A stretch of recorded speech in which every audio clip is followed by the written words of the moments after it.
Di saat situasi pandemi virus COVID-19 yang belum usai dan membuat lebih dari 2 juta orang pekerja di PHK dan dirumahkan, berdasarkan data dari Kementerian Ketenagakerjaan per April 2020, kini pemerintah kembali memberikan kejutan, yaitu dengan menaikkan lagi iuran BPJS Kesehatan yang sebelumnya sudah dibatalkan oleh Mahkamah Agung.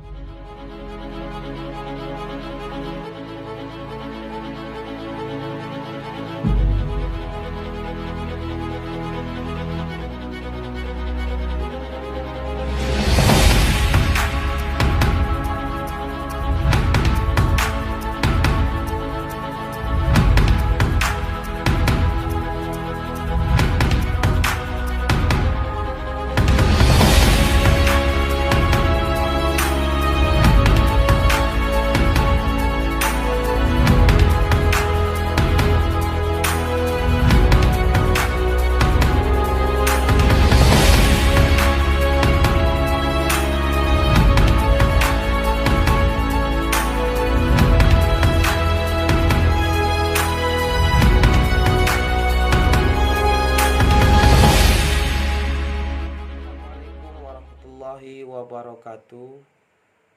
Baiklah, nama saya Zulfahmi Munaski. Saya sekarang berada di semester 5 Lokal C. Hari ini saya akan menjelaskan judul skripsi saya yang berjudul Badan Penyelenggaraan Jaminan Sosial Kesehatan yang ditinjau dalam perspektif hukum Islam. Saya akan menjelaskan latar belakang dari skripsi saya. Sekitar 255 juta jiwa warga Indonesia haruslah terjamin kesehatannya, di mana kesehatan merupakan salah satu penunjang dasar sebagai bentuk bahwasanya suatu negara itu menjadi negara yang maju dan berkembang. Berdasarkan Undang-Undang Dasar tahun 1945, Pasal 28H ayat 1 yang berbunyi, setiap orang berhak hidup sejahtera lahir dan batin, bertempat tinggal dan mendapatkan lingkungan hidup yang baik dan sehat serta berhak memperoleh pelayanan kesehatan. Maka dari itu, pemerintah terus-menerus melakukan peningkatan di bagian kesehatan, yaitu menjamin kesehatan masyarakatnya, yaitu menjamin kesejahteraan masyarakatnya. Undang-Undang Nomor 40 Tahun 2004 tentang Sistem Jaminan Sosial Nasional mengamanahkan kepada negara untuk membentuk sebuah badan hukum yang bertanggung jawab untuk menyelenggarakan jaminan sosial bagi seluruh warga negara Indonesia yang bernama Badan Penyelenggaraan Jaminan Sosial BPJS. Aturan tersebut diresmikan dengan disusunnya undang-undang baru yaitu Nomor 24 Tahun 2011 tentang Badan Penyelenggaraan Jaminan Kesehatan, sekaligus menunjuk PT Akses Persero menjadi pelaksananya. Akan tetapi dalam undang-undang yang dibuat dan aturan yang dibuat dalam BPJS Kesehatan, banyak aturan-aturan yang di dalamnya bertentangan dengan syariat Islam. Salah satunya adalah akad yang dijalankan dalam melaksanakan BPJS Kesehatan banyak melanggar syariat Islam, dan juga seperti adanya denda apabila keterlambatan membayar, dan juga ada bunga sebagai jaminan untuk pembayaran. Maka dari itu di sini saya meneliti permasalahan BPJS menurut syariat hukum Islam. Identifikasi masalah. Yang pertama adalah bagaimana pelayanan Badan Penyelenggaraan Jaminan Sosial BPJS Kesehatan dalam menyelenggarakan jaminan kesehatan di RSUD Bengkalis. Yang kedua, masih adanya sistem yang terdapat di dalam Badan Penyelenggaraan Jaminan Sosial Kesehatan yang tidak sejalan dengan perspektif hukum Islam. Adapun tujuan penelitian ini saya buat untuk mengetahui bagaimana sistem yang dijalankan rumah sakit dalam pelayanan BPJS Kesehatan. Juga di sini saya meneliti bagaimana sebenarnya aturan-aturan BPJS itu, apakah sesuai atau tidak dalam perspektif Islam. Jikalau bertentangan, apa yang menyebabkan aturan BPJS Kesehatan itu bertentangan dengan hukum syariat Islam.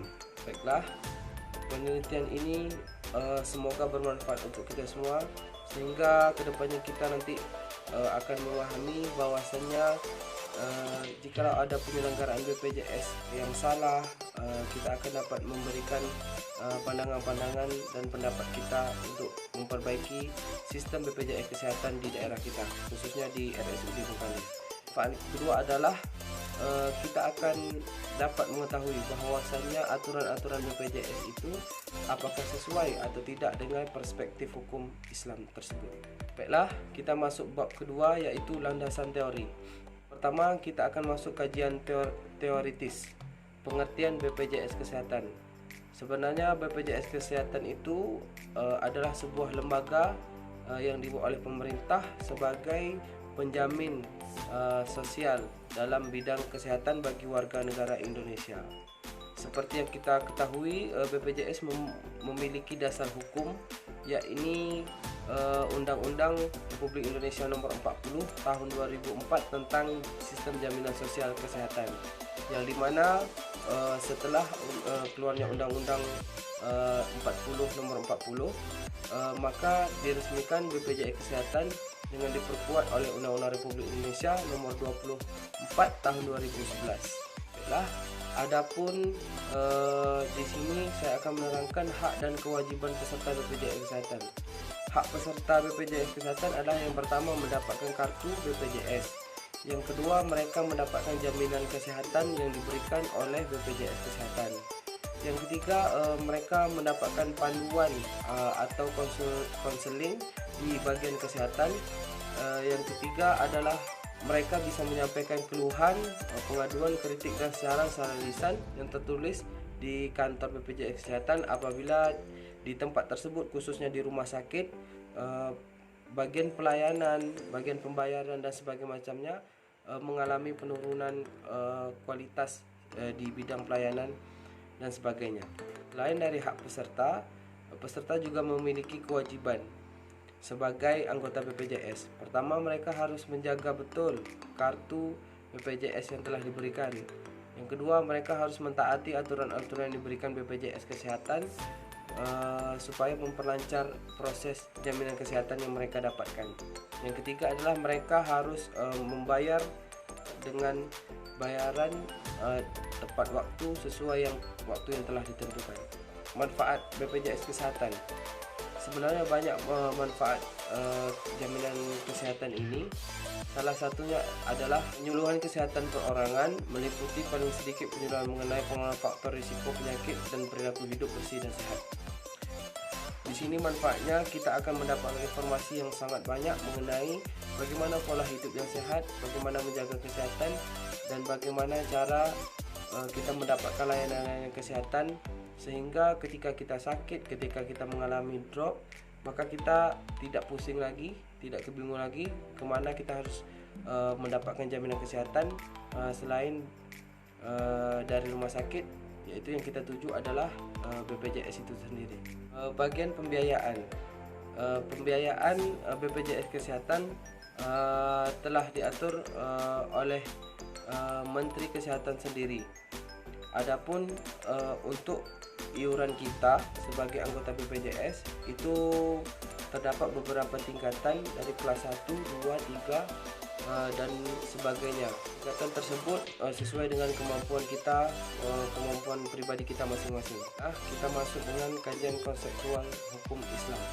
Sebenarnya dalam hukum Islam kita telah mengetahui adanya beberapa aturan yang telah ditentukan oleh syariat, seperti dalam halnya dalam tolong menolong, dalam hal memberikan jasa, sebenarnya tidak boleh kita mengambilkan keuntungan.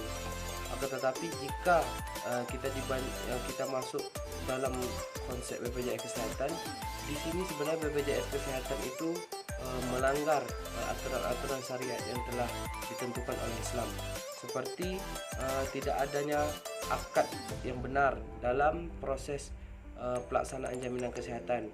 Misalnya saya ingin masuk sebagai anggota BPJS Kesehatan, akan tetapi tidak ada akad yang pasti seperti pembayarannya segini, bunganya segini, apakah saya setuju dan apakah semuanya tidak ada yang keberatan, seperti akad itu seperti tidak ada.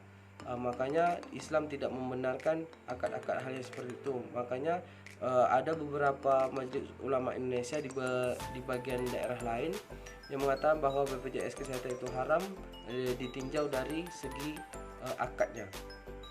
Selain itu juga di dalam BPJS Kesehatan ini memiliki tuntutan bunga. Jadi apabila kita membayar jaminan kesehatan, sebenarnya di dalam itu ada hitungan bunganya.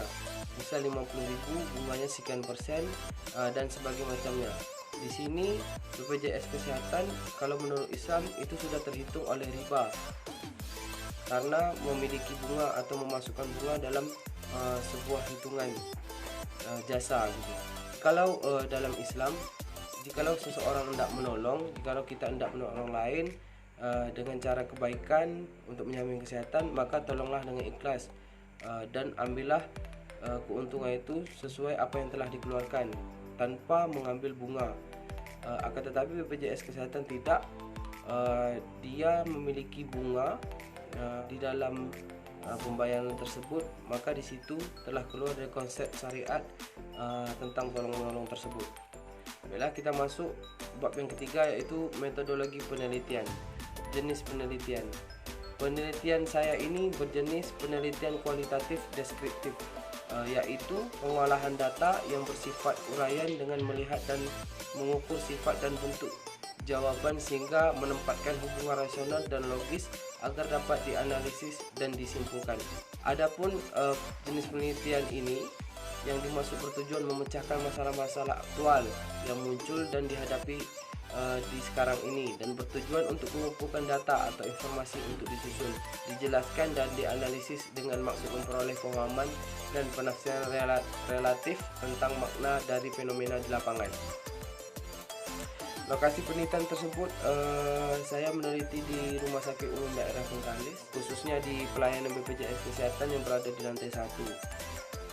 Jenis data penelitian saya adalah data primer, data sekunder.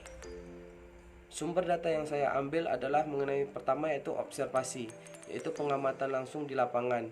Yang kedua adalah wawancara, interview terhadap salah satu pekerja di BPJS Kesehatan yang berada di Rumah Sakit Umum Daerah Bengkalis. Yang ketiga adalah dokumentasi. Baiklah, yang selanjutnya adalah teknik analisis data. Teknik analisis data saya mengambil kepada 3 bagian. Yang pertama reduksi data, yang kedua display data, dan yang ketiga verifikasi data.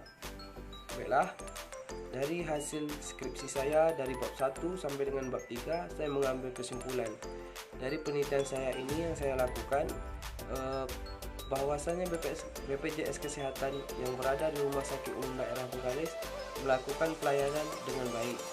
Akan tetapi ada dari anggota-anggota BPJS Kesehatan dan masyarakat kita yang banyak mengeluh. Mengeluhnya begini, banyaknya pelayanan yang dibedakan.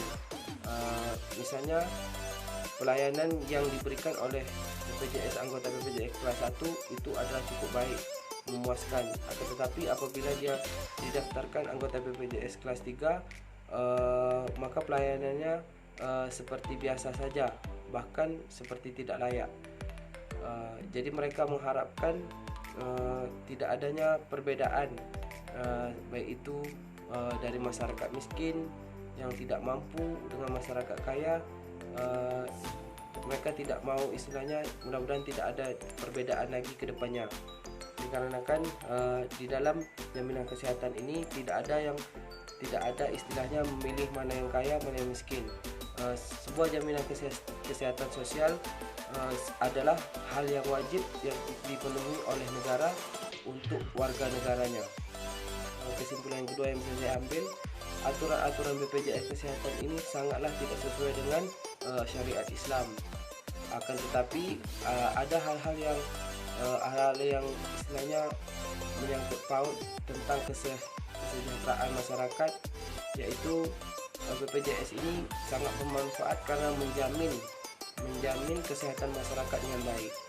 Akan tetapi itu tadi ada hal-hal yang tidak sesuai seperti syariat Islam yang tidak sesuai dengan aturan-aturan BPJS Kesehatan.